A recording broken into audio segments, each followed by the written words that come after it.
Bonjour à tous et bienvenue sur Tennis Foot Actu. Ça fait un moment qu'on s'est pas vu et l'actualité assez riche en événements ces derniers temps en tennis m'impose donc de vous parler un peu des derniers événements parce qu'il y a pas mal d'enseignements à en tirer. Alors tout d'abord pour la récente actualité, donc on a vu au tournoi de Dubaï qui rassemblait les meilleurs joueurs mondiaux ou quelques-uns des meilleurs joueurs mondiaux. Et notamment Federer et Djokovic qui se sont retrouvés en finale et Federer malgré ses 33 ans et les annonces de déclin que l'on fait régulièrement, dont moi-même je suis un des colporteurs de cette annonce de déclin puisque je ne pensais pas vraiment Federer capable de revenir à un si bon niveau déjà en 2014 et cette année je ne le voyais pas non plus à chacun de ses tournois aller aussi loin. Alors certes, le bémol à apporter suite à sa victoire face à Djokovic, c'est que c'est dans un tournoi en 2-7 gagnant. Et j'ai l'impression que Roger Federer a un peu plus de mal dans les tournois où il y a 3-7 gagnants dû à son âge et à l'enchaînement des rencontres.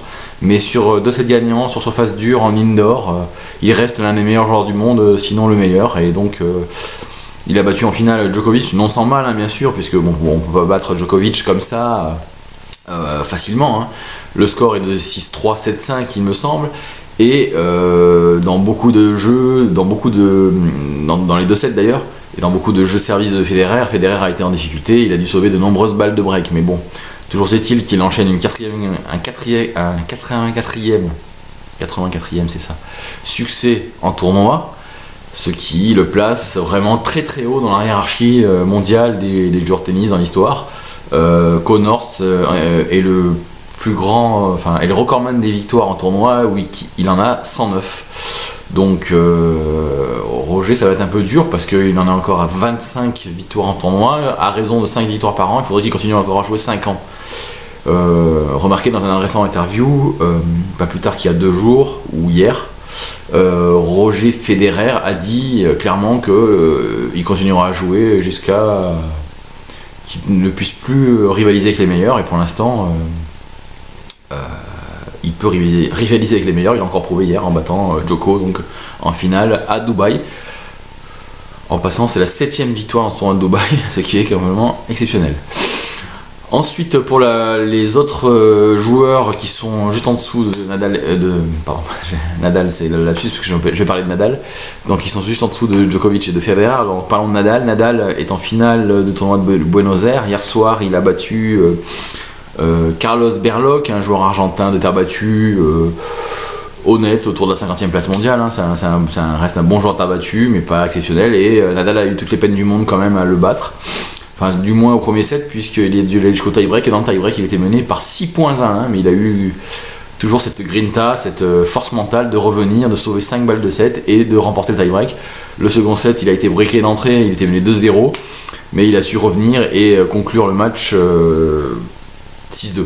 Donc, Nadal est moins bien. Nadal a perdu aussi au tournoi juste avant de Rio de Janeiro, je crois, contre un illustre inconnu. Nadal est moins bien. Il arrive quand même encore en finale de Buenos Aires. Je pense qu'il a une marge suffisante pour battre pas mal de joueurs sur terre battue, mais c'est plus le Nadal qu'on connaît. Alors j'ai vraiment hâte de voir la saison sur terre battue qui va bientôt s'annoncer à partir du mois d'avril, fin avril, avec le tournoi de Monte Carlo qui sera le point de départ de cette saison de terre battue. Enfin vraiment la vraie saison de terre battue européenne. Et là nous verrons où en est Nadal. J'ai un petit doute. En ce qui concerne les autres joueurs, je suis très étonné par le niveau de jeu de David Ferrer en ce début d'année. L'Espagnol, le Pou, c'est son nom, que je voyais bien décliner et qui en fin d'année 2014 a vraiment pioché, fait un début d'année exceptionnel. Puisqu'il a participé à 4 tournois, il en a remporté 3. En battant Berdych en finale, dans un premier tournoi en Australie, et en battant hier soir Kei Nishikori, le jeune japonais, en finale du tournoi d'Acapulco au Mexique, sur dur en plus, même pas sur terre battue, il a battu. Et il n'a perdu qu'un seul match cette année, c'était à l'Open d'Australie en 8e de finale me semble-t-il, contre ce même Kei Nishikori. Et il avait perdu d'extrême justesse en 5-7. Donc vraiment, David Ferrer a fait un début de saison tonitruant. bien loin de l'annonce aussi de déclin comme Federer que j'avais pronostiqué. Donc là, ça me tourne aux boules.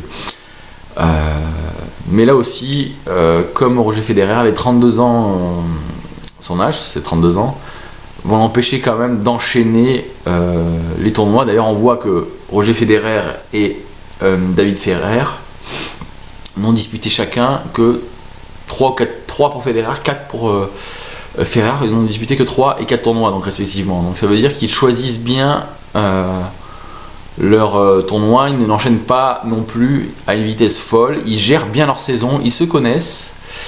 Et surtout, j'ai envie de dire, et ça c'est un facteur important, le fait que ces joueurs-là continuent à être vraiment au top niveau, puisque ils perdent très peu de matchs, ils gagnent encore des tournois à leur âge, vient aussi du fait, donc déjà que Nadal est un peu moins bien, Djoko ne joue pas tout, il se concentre sur les tournois du Grand Chelem, où il excelle et il a encore gagné l'Open d'Australie, et aussi il y a une génération derrière qui tarde à venir. Parce que normalement des joueurs de 32-33 ans, il devrait y avoir sur le circuit, pour les concurrencer, des joueurs qui ont 20 ans, 19 ans, 21 ans, et qui seraient déjà des cadors comme à leur époque l'ont été. Par exemple Nadal et Djokovic, qui sont très tôt arrivés sur le circuit à bousculer la hiérarchie dès leurs 20 ans ou leurs 21 ans. Et là, c'est pas le cas. J'avais vu poindre certains joueurs comme Nick Kyrgios, comme Dominic Thiem, comme Borna Koric, mais on est obligé de constater à la lumière des derniers résultats que ces joueurs-là n'ont pas le niveau encore pour titiller ces meilleurs joueurs mondiaux.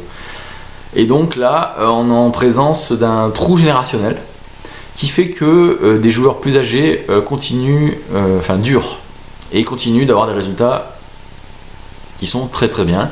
Et donc je comprends maintenant pourquoi Roger Federer dit je continue à jouer, moi je continue à engranger les tournois, à en gagner quelques-uns, je continue à être performant, pourquoi je m'arrêterai? Parce qu'il y a une idée aussi de rentrer dans l'histoire en gagnant le plus de tournois possible. Mais voilà, donc là, j'explique par le non-avènement de certains jeunes qui auraient dû déjà titiller les plus grands, le fait que cette génération continue à gagner les tournois, la génération Murray, Wawrinka, Djokovic, Nadal, Federer, Ferrer, tout ça, c'est de la même génération à peu près. Ils sont entre 28 et 33, à 5 ans près, mais c'est une génération qui se rapproche de la trentaine, voire la dépasse allègrement. Donc voilà, c'était pour l'actualité du tennis qui me semblait assez riche, et donc ça justifiait ce petit billet. Donc maintenant, je vais passer aux femmes aussi. J'ai 2-3 petites choses à dire sur la partie féminine du tennis.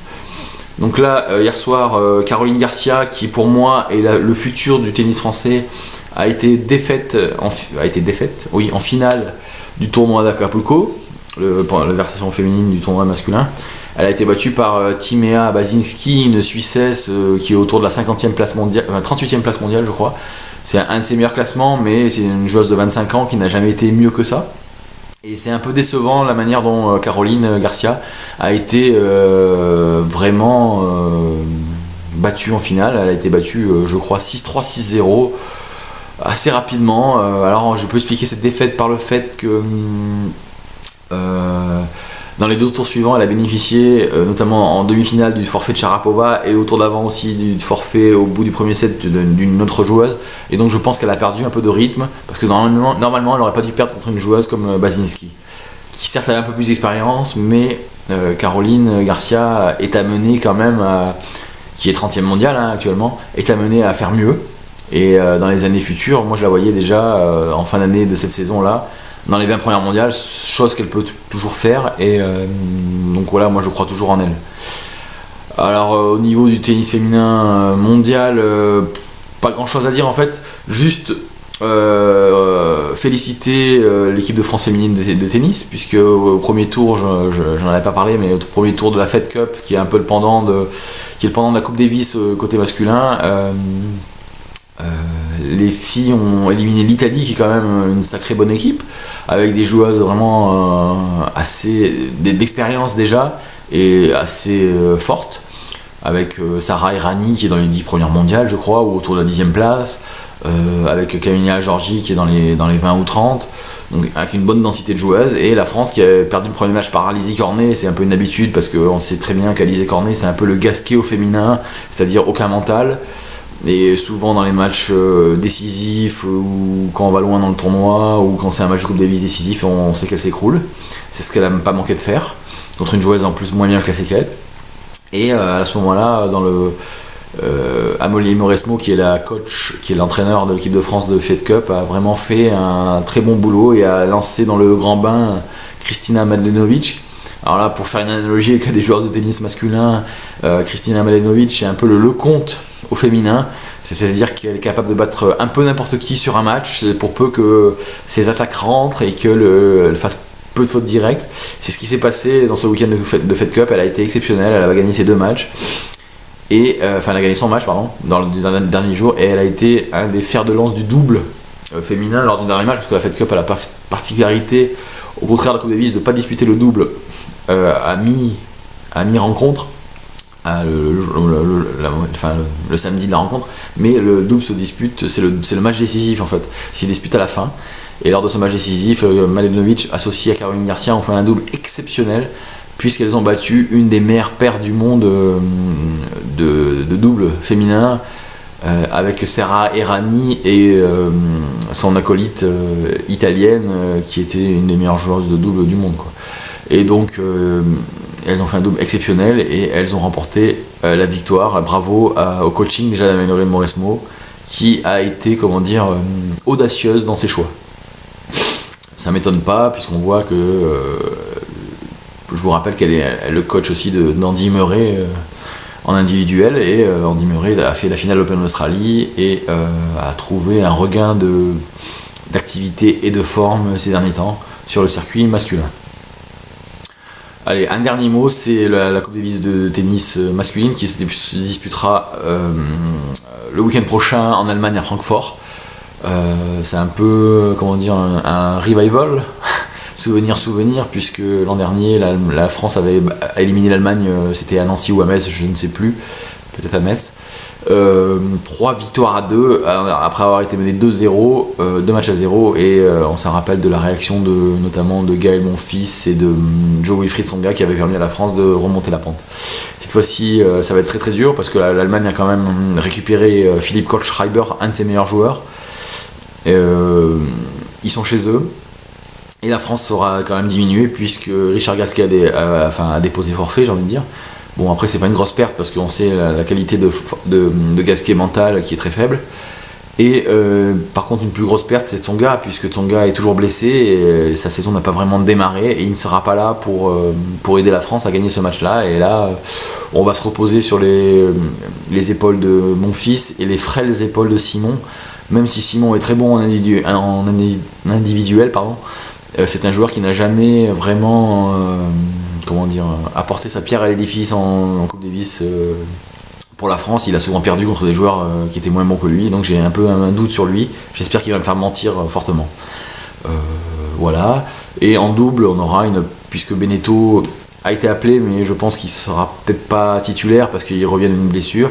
Il a été appelé une paire de doubles qui jouent souvent ensemble, et ça, j'avais appelé de tous mes voeux de ne pas rafistoler des Gasquet Beneteau ou des Tsonga Beneteau qui ne jouent jamais ensemble dans l'année, parce que je pense que le double c'est aussi une affaire de connivence, de cohésion entre deux joueurs. Et là, on aura sûrement la paire Mahut-Vasselin. Alors sur le papier, vous allez me dire, mais qui c'est ceux-là, ils sont dans les centièmes mondiaux en individuel, mais c'est une paire de doubles qui tient la route, qui a gagné, me semble-t-il, Roland Garros l'an dernier. J'espère pas dire de conneries, mais bon, qui est allé très très loin, et qui est une équipe de double sérieuse, et qui saura, je pense, mener la France assez loin. Après, le doute subsiste sur le fait de jouer en Coupe Davis, ils n'ont jamais fait, mais je pense que c'est le moment de les lancer, même s'ils sont pas tout jeunes. Mais pour ce match-là, ça sera l'occasion de les voir à l'œuvre. Voilà, je vous souhaite un agréable dimanche, et puis à très bientôt.